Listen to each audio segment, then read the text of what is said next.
Hello everyone, in this tutorial I am going to show you how to debug your applications, your Kotlin applications actually. So for that I just chose this increment and decrement operator project. So I am inside this myfile.kotlin. So now in order to debug our Kotlin applications we need to create a breakpoint. So on the left hand side you can see this gray area here, right? So notice that if I actually click on this gray area here, for example, in line number 31, now this little red circle here is actually created here. So this is called a breakpoint. So this means that as soon as the application runs, it's gonna go inside this main function and it's gonna break on this line of code here in line number 31, and then we can control the execution of the program.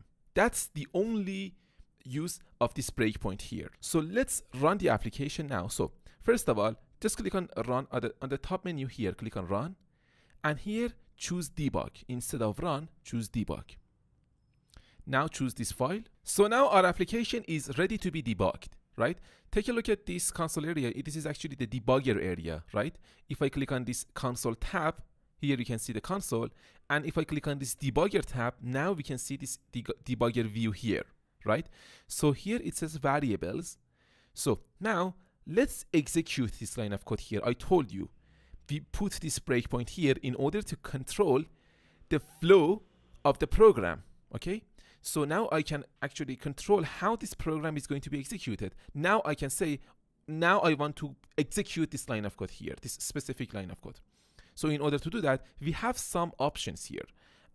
Inside this area, for example, this one, if I hover over it, it says that it is called step over.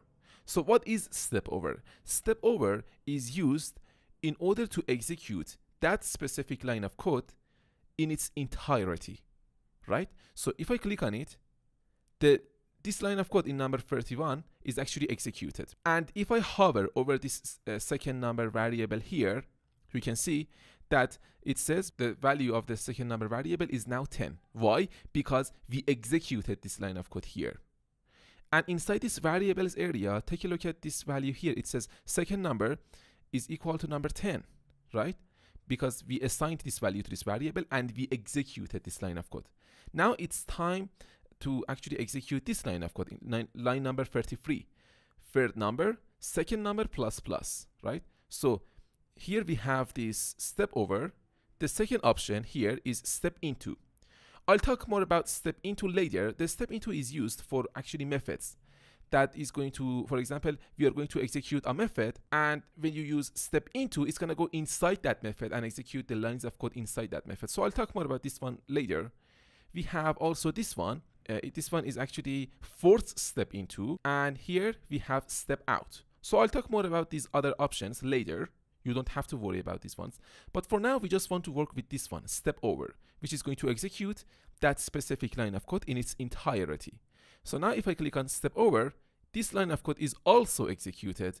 And now the value of this actually second number variable is 11, but the value of this third number variable is 10.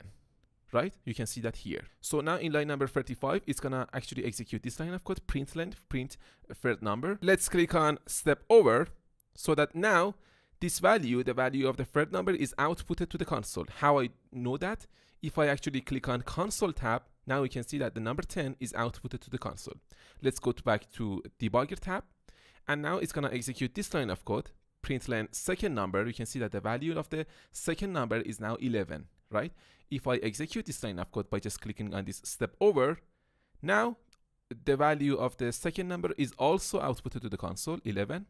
Let's click on debugger tab. Now it's gonna execute this line of code here in line number 39.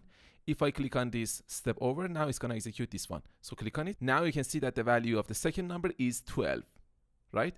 And here, this value 12 is also assigned to this third number variable. And in line number 41, you can see that it says third number is actually 12. Let's click on step over, and if I click on it again, the program is going to be finished. This is the ending curly brace of the main function. Now it is finished. If I click on console here, you can see that the value number 12 is outputted to the console.